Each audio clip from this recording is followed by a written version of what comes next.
Hello and welcome to nursing classes. तो आज की क्लास में हम डिस्कस करने वाले हैं डेंगू। तो डेंगू फीवर के आज हमारी क्लास जो रहने वाली है वो डेंगू फीवर से रिलेटेड है। तो चलिए, जो कि डेंगू बहुत ही कॉमन डिसीज़ है जो कि आज के समय में बहुत ज़्यादा देखने को मिल रही है। तो हम आज की क्लास में ये देखेंगे कि जो डेंगू है उसका मेन कारण क्या है, डेंगू होने का मतलब मुख्य कारण क्या है, और अगर है हो भी गया है तो उसे कैसे ठीक किया जा सकता है। तो चलिए हम बढ़ते हैं आगे की ओर। तो डेंगू सबसे पहले देखते हैं कि डेंगू है क्या। डेंगू फीवर की बात करते हैं। Dengue fever is a mosquito वोन डिसीज़। ये क्या है? एक मॉस्क्यूटो वोन डिसीज़ है जो कि हमें मच्छर से मिलती है। तो डेंगू जो फीवर है, जो डेंगू फीवर है वो हमें मच्छर के काटने से ही होती है। ये मॉस्क्यूटो वोन डिसीज़ है कॉज बाय डेंगू वायरस। तो ये डेंगू वायरस भी कहाँ से मिल रहा है? डेंगू वायरस भी डेंगू मच्छर से के काटने से ही मिल रहा है। और प्रिवलेंट इज ट्रॉपिकल एंड सब ट्रॉपिकल एरिया। और जो डेंगू वाला पेशेंट है, यहाँ पर डेंगू बहुत ज़्यादा कहाँ पर फैल रहा है? ट्रॉपिकल एरिया और सब ट्रॉपिकल एरिया में सबसे ज़्यादा हमें केसेस देखने को मिलते हैं। अब इसमें एक चीज़ और यहाँ पर लिखी है, एसिम्प्टोमेटिक इन्फेक्शन आर अनकॉमन। तो इसके जो बोल सकते हैं कि इसके जो एसिम्प्टोमेटिक इन्फेक्शन है ये बहुत ही अनकॉमन है, ये कॉमन नहीं है, इसके सिम्टम्स हमेशा दिखते हैं। Mild cases happen frequently if symptom appear the typical within 3 to 14 days after infection। और डेंगू की एक खासियत है, जो इसके सिम्टम्स होते हैं, जो कॉमनली जो सिम्टम्स होते हैं 3 से 14 ईयर्स में दिखना शुरू हो जाते हैं इन्फेक्शन होने के बाद। तो ये भी बोल सकते हैं कि इसका जो इंक्यूबेशन पीरियड भी हम बोल सकते हैं। तो इसका जो हमें देखने को मिलता है, जो सिम्टम अपीयर होते हैं, सिम्टम जो दिखना शुरू होते हैं वो 3 से 14 दिन में हमें शो होते हैं। और इसमें हमें क्या क्या देखने को मिलता है, जैसे कि दीज में include a high fever, headache, vomiting, muscles and joint pain and characterize skin itching and skin rashes.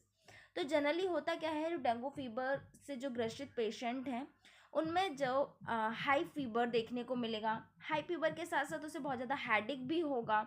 Headache के साथ साथ वोमिटिंग होगी, मसल्स और जॉइंट पेन भी बहुत ज़्यादा देखने को मिलेगा। और इसके साथ साथ ना जो कॉमन है, स्किन में रैसेस और ईचिंग देखने को मिलेगी। मतलब स्किन जो है ना रेडिश कलर में हो जाएगी, कुछ पैचेस देखने को मिलेंगे, वाइट और रेड पैचेस देखने को मिलेंगे। ये बहुत ही रेयर देखने को मिलता है, बट डेंगू पेशेंट को भी ये सारी सिचुएशन देखने को मिल सकती है। लेकिन अगर हम बात करें कि जो मेन कॉमन है जल्दी से जो कि हमें देखने को मिलता है वो है हाई फीवर। हाई फीवर ना अर्ली सिम्टम है।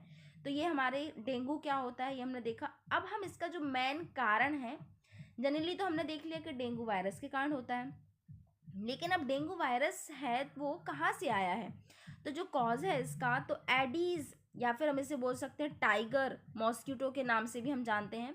तो इसका जो मुख्य कारण है, जो मच्छर के काटने का मतलब मच्छर जो है एडीज के कारण होता है। जो एडीज एजिप्टी नाम का जो मच्छर होता है उसके काटने से क्या होता है? डेंगू होता है। तो एज जो हमें देखने को मिल रहा है एडीज एडीज एजिप्टी। तो इसका जो नाम है, अदर नेम की बात करें तो टाइगर मॉस्किटो ही बोलते हैं। तो इसके अंदर ही डेंगू वायरस पाया जाता है जिसके काटने से डेंगू फीवर होता है। तो ये याद रखिएगा, बहुत ही इंपॉर्टेंट है कि किस मच्छर के काटने से डेंगू होता है। तो हमें याद रखना है टाइगर मॉस्किटो या फिर एडीज। अब बात करते हैं सिम्टम्स। तो जनरली जो सिम्टम होते हैं, जैसे कि हमने देखा कि हाई फीवर देखने को मिलेगा बहुत ज़्यादा, जिसका जो मेन सिम्टम है, जो उसके लक्षण है ना, बहुत ज़्यादा हाई फीवर देखने को मिलेगा। मसल्स और जॉइंट पेन होगा, मसल्स में बहुत ज़्यादा पेन होगा, जॉइंट्स में भी पेन होगा, वोमिटिंग होगी, उसे जी मचलाएगा उसका। स्किन रैसेस, जैसे कि आप पिक्चर में देख पा रहे हैं कि कुछ इस तरह से स्किन रैसेस देखने को मिलेंगे, रेडिश कलर में कुछ हमें देखने को मिलेगा। पेन बिहाइंड आइज, जो हमारे आइज होता है, जैसे कि जो हमारा जो आइज के जो पीछे वाला जो एरिया होता है उसमें बहुत ज़्यादा पेन फील होता है। मतलब आइज बहुत ज़्यादा भारी भारी लगने लगती हैं आँखें। हेडेक होगा, हेडेक के साथ साथ bleeding from mouth and nose. तो ये भी एक कॉमन सिम्टम्स के अंदर आ जाता है कि माउथ से या फिर नोज़ से ना ब्लीडिंग होना शुरू हो जाती है। अब ब्लीडिंग होने का मुख्य कारण क्या है? ब्लीडिंग होने का मेन कारण है कि जो प्लेटलेट्स जो काउंट होते हैं ना वो लो हो जाते हैं। अब जब प्लेटलेट्स काउंट जब लो हो जाते हैं तो क्लॉटिंग कहीं ना कहीं मतलब कम हो जाती है। क्लॉटिंग जो फैक्टर बोलते हैं, क्लॉटिंग फैक्टर भी कम हो जाता है, क्योंकि प्लेटलेट्स का काम है, प्लेटलेट्स क्लॉटिंग फैक्टर के अंदर आता है। तो ब्लड को रोक नहीं पाता है। तो अगर जनरली अगर थोड़ा सा भी कुछ हो जाए तो कहीं भी बात करें ना तो जनरली जो माउथ और नोज से हमें ब्लीडिंग होना शुरू हो जाती है। तो ये भी सिम्टम्स है।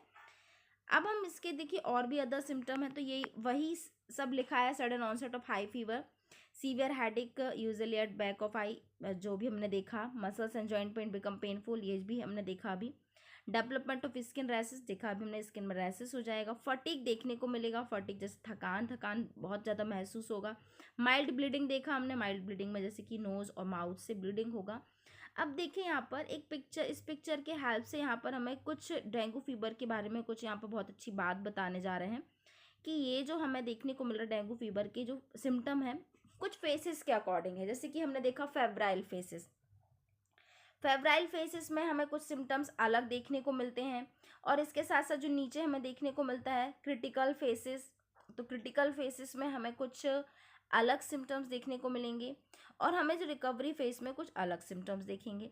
तो फेब्राइल फेसेस में हमें याद रखना है कि कौन कौन से सिम्टम्स देखने को मिल सकते हैं। जैसे कि फेब्राइल जो फेस है उसमें हमें सडन ऑनसेट फीवर देखने को मिलेगा, हेडेक देखने को मिलेगा, माउथ एंड नोज से ब्लीडिंग होगी, मसल्स जॉइंट पेन होगा, वोमिटिंग होगी और स्किन रैसेस देखने को मिलेगा। उसके साथ साथ डायरिया भी हो सकता है। तो ये फेब्राइल फेस के अंदर देखने को मिलता है, फेब्राइल फेस के सिम्टम के अंदर आ जाता है। और जो सेकंड हम क्रिटिकल फेस की बात करें तो क्रिटिकल फेस की कंडीशन में हमें डेंगू फीवर के सिम्टम्स में क्या क्या देखने को मिलता है। तो जैसे कि हमने देखा हाइपोटेंशन, इसके साथ साथ प्लूरल इफ्यूजन देखने को मिलेगा, इसके साथ साथ एसेक्टिस देखने को मिलेगा। नेक्स्ट है गैस्ट्रोइंटेस्टाइनल ब्लीडिंग भी देखने को मिल सकती है, ये क्रिटिकल फेस में देखने को मिलेगा। और इसके बाद हम बात करते हैं रिकवरी फेस। रिकवरी फेस में हमें जैसे कि अल्टर्ड लेवल ऑफ कॉन्शियसनेस, जो हमारा कॉन्शियसनेस होगा वो भी अल्टर्ड देखने को मिलेगा, चेंज होता रहेगा। सीजर देखने को मिलेगा, इसके साथ साथ ईचिंग होगी और स्लो हार्ट रेट भी हमें देखने को मिल सकता है। तो ये कुछ सिम्टम्स हैं। तो ये अकॉर्डिंग टू फेस हैं कि किस फेस में कौन से सिम्टम मेनली हमें देखने को मिलते हैं। तो ये तो हो जाते हैं हमारे लक्षण, सिम्टम्स। नेक्स्ट हम बात करते हैं, ये भी हमारे लक्षण ही है, क्लिनिकल मैनिफेस्टेशन या फिर सिम्टम्स बोल सकते हैं, लेकिन ये कैसे हैं, डेंगू फीवर किस टाइप का डेंगू फीवर है उसके अकॉर्डिंग यहाँ पर सिम्टम दिए गए हैं, मतलब क्लासिफाइड किया गया है। कि जैसे कि हमने देखा कि फर्स्ट है क्लासिकल डेंगू फीवर या फिर हम इसे ब्रेक बोन फीवर के नाम से भी जानते हैं। सेकंड है डेंगू हेमरेजिक फीवर और थर्ड है डेंगू शॉक सिंड्रोम। तो अब ये तीनों जो डेंगू हैं, डेंगू भी कुछ 3 प्रकार के हमें देखने को मिलते हैं।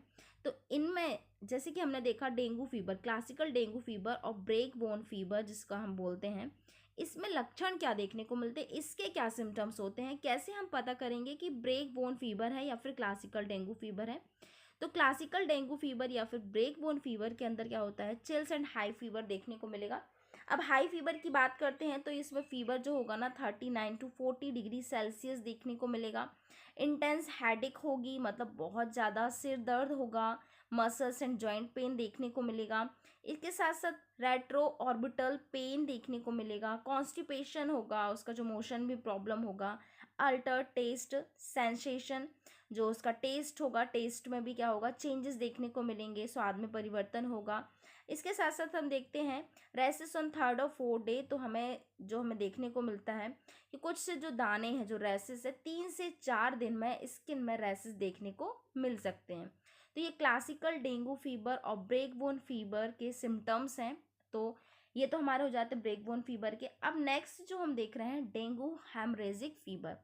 अब डेंगू हेमरेजिक फीवर को कैसे पता करेंगे, इसमें क्या लक्षण देखने को मिलते हैं। तो हेमरेजिक, जैसे कि इसका नाम है हेमरेजिक, तो हेमरेजिक कंडीशन में जैसे कि हमने देखा कि ब्लीडिंग से रिलेटेड तो हो गई होगा। तो इसमें देखिए हाई फीवर देखने को मिलेगा, जैसे कि 40 to 41 डिग्री सेल्सियस देखने को मिलेगा। फेसिंग फ्लसिंग एंड हेडेक हमें देखने को मिलेगा, चेहरा लाल होगा और सिर दर्द भी देखने को मिलेगा, मतलब चेहरा एकदम लाल लाल देखने को मिलेगा। एनोरेक्सिया होगा, उसे एपिगैस्ट्रिक डिस्कम्फर्ट होगा क्योंकि उसका डाइजेशन में भी प्रॉब्लम होगा, गैस्ट्रोइंटेस्टाइनल इन्फेक्शन भी देखने को मिल सकता है। Tenderness at right costal margin, तो जो हमारा दाहिना है, मतलब राइट कोस्टल जो मार्जिन है उसमें हमें टेंडरनेस देखने को मिलेगी। इंक्रीज ऑफ हेमेटोक्रिट, अब हेमेटोक्रिट की बात करते हैं तो यहाँ पर क्या होगा, इंक्रीज हो जाएगा, हेमाटोक्रिट हमें इंक्रीज देखने को मिलेगा और थ्रोम्बोसाइटोपेनिया जैसी भी कंडीशन देखने को मिल सकती है। तो ये डेंगू हेमोरेजिक फीवर के यहाँ पर कुछ सिम्टम्स देखने को मिलते हैं। तो ये कुछ सिम्टम्स हो जाते हैं हमारे डेंगू हेमरेजिक फीवर के। तो इसमें देखिए एनोरेक्सिया का मतलब जैसे कि हमने देखा कि भूख से रिलेटेड एक बीमारी है जो कि हमारे मानसिक बोल सकते हैं कि भूख न लगना, मतलब जो पेशेंट है उसे भूख नहीं लगेगी या फिर वो खुद खाना नहीं खाएगा। और इसमें देखिए एक इंक्रीज हेमाटोक्रिट, हम बोल सकते हैं कि इंक्रीज हेमाटोक्रिट का मतलब होगा कि जब हमारा प्लेटलेट्स काउंट यहाँ पर क्या होंगे, लो होंगे, तो उस कंडीशन में आरबीसी का लेवल क्या हो जाता है, बढ़ जाता है। तो इंक्रीज हेमाटोक्रिट क्या हम ये बोल सकते हैं कि जो हमारे ब्लड में आरबीसी का लेवल बढ़ जाता है, आरबीसी का लेवल बढ़ना नॉर्मल से बढ़ा हुआ देखने को मिलता है। और थ्रोम्बोसाइटोपेनिया जो कि आप जानते हैं, थ्रोम्बोसाइटोपेनिया का मतलब क्या होगा, जो हमारे ब्लड में प्लेटलेट्स जो होंगी ना वो लो हो जाएंगी, प्लेटलेट्स काउंट क्या हो जाएंगे, बहुत ही कम हो जाएंगे। तो ये डेंगू हेमराइजिक फीवर है के जो सिम्टम्स देखने को मिलते हैं। तो ये हमारे दो कॉमन सिम्टम्स हैं, जैसे कि इंक्रीज हेमाटोक्रिट एंड थ्रोम्बोसाइटोपेनिया। तो ये हमारे जो कॉमन डेंगू हेमोरेजिक फीवर के जो सिम्टम्स हैं। तो इन दो सिम्टम्स से हम पता लगा सकते हैं कि इसे कौन सा डेंगू फीवर है। अब देखते हैं डेंगू शॉक सिंड्रोम। तो डेंगू शॉक सिंड्रोम में जो मेन सिम्टम है, उसका जो सिम्टम है, पल्स प्रेशर 20 mmHg और लेस। तो जो पल्स प्रेशर है उसका पेशेंट का 20 mmHg या फिर उससे कम देखने को मिलता है। तो ये मेन सिम्टम है। इसके साथ साथ जो हमें DHF, जो हमने देखा डेंगू हेमरेजिक फीवर के कुछ सिम्टम्स हमें डेंगू शॉक सिंड्रोम के अंदर देखने को मिल सकते हैं। तो ये हमने कुछ टाइप्स के अकॉर्डिंग, डेंगू के टाइप्स के अकॉर्डिंग हमने सिम्टम देख लिए कि अगर किस तरह का हमें डेंगू है तो हमें किस किस तरह के यहाँ पर सिम्टम्स देखने को मिल सकते हैं। अब नेक्स्ट हम बात करेंगे यहाँ पर डायग्नोसिस। तो डायग्नोसिस जनरली जो हमारा होता है, जैसे कि कंप्लीट ब्लड काउंट होगा, कंप्लीट ब्लड टेस्ट करेंगे, PCR टेस्ट करेंगे।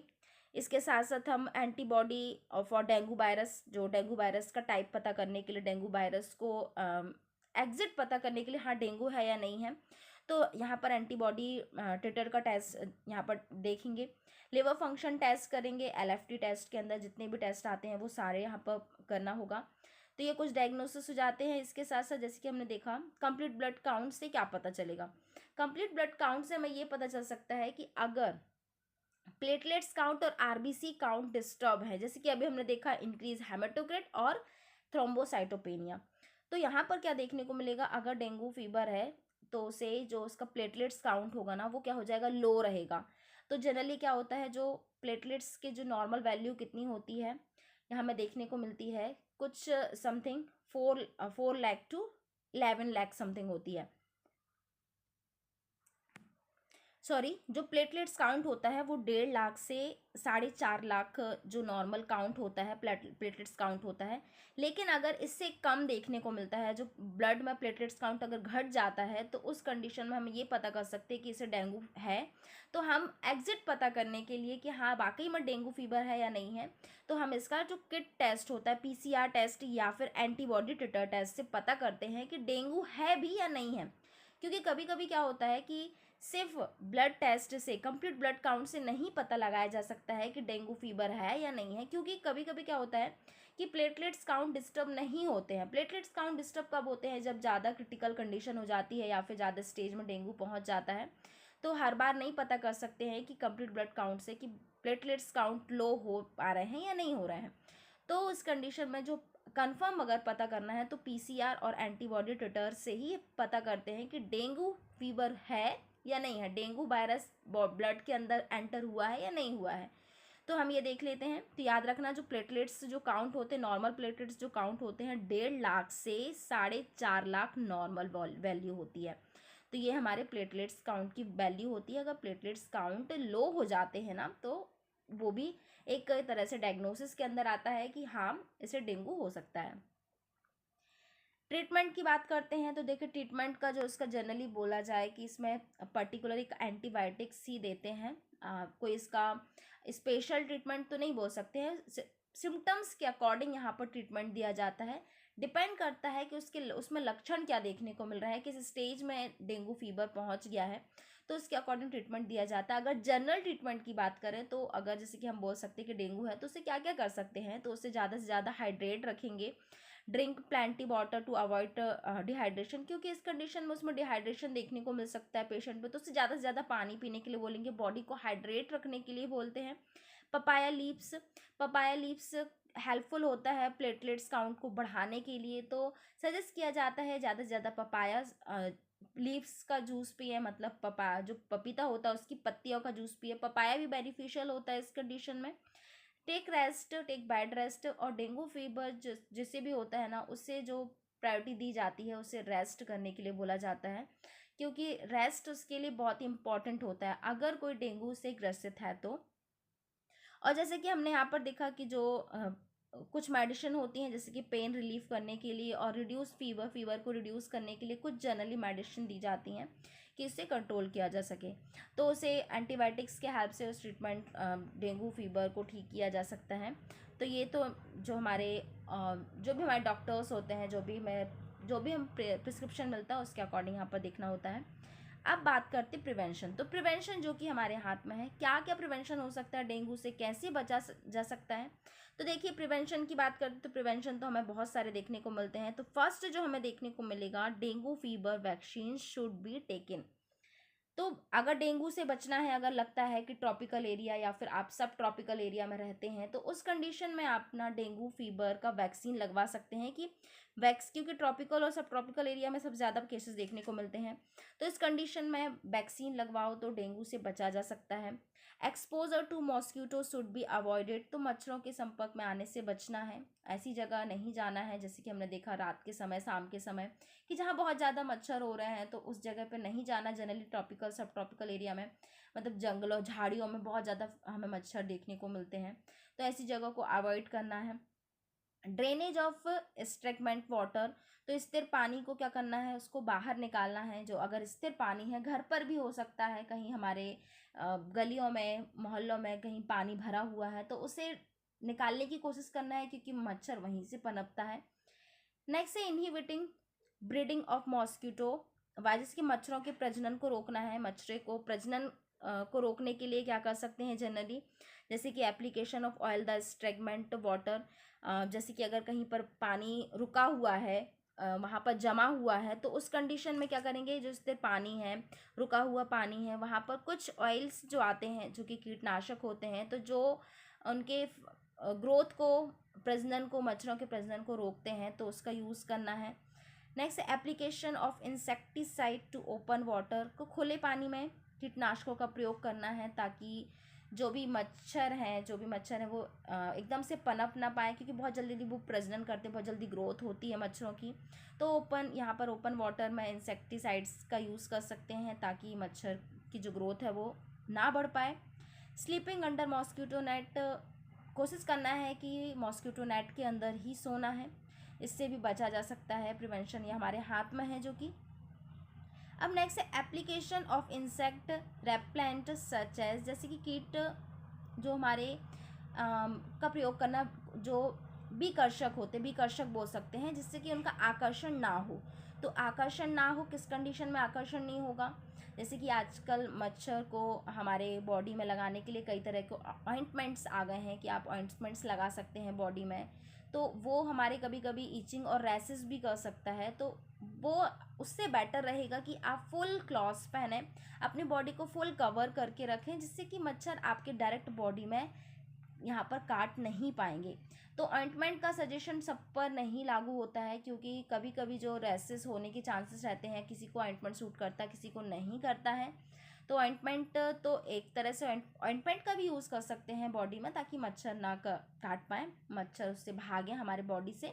और इसके साथ साथ हमें पूरे शरीर को ढकने वाले कपड़े पहनना है, वेयर करना है, जो भी कपड़े हम पहन रहे हैं उसको हो सके तो प्रॉपर फुल कवर करके रखना है। अगर आप ऐसे एरिया में रह रहे हैं जहाँ पर मच्छर बहुत ज़्यादा हो रहे हैं, तो आप कोशिश करना है कि हमें फुल से फुल कपड़े पहनना है। तो ये कुछ हो जाते हैं हमारा प्रिवेंशन। तो ये था आज की डेंगू की क्लास, कि डेंगू फीवर क्या होता है, किस किस टाइप्स के होते हैं और उसका प्रिवेंशन क्या होता है। तो आई होप कि आपके लिए क्लास हेल्पफुल होगी। So thank you so much for watching our videos.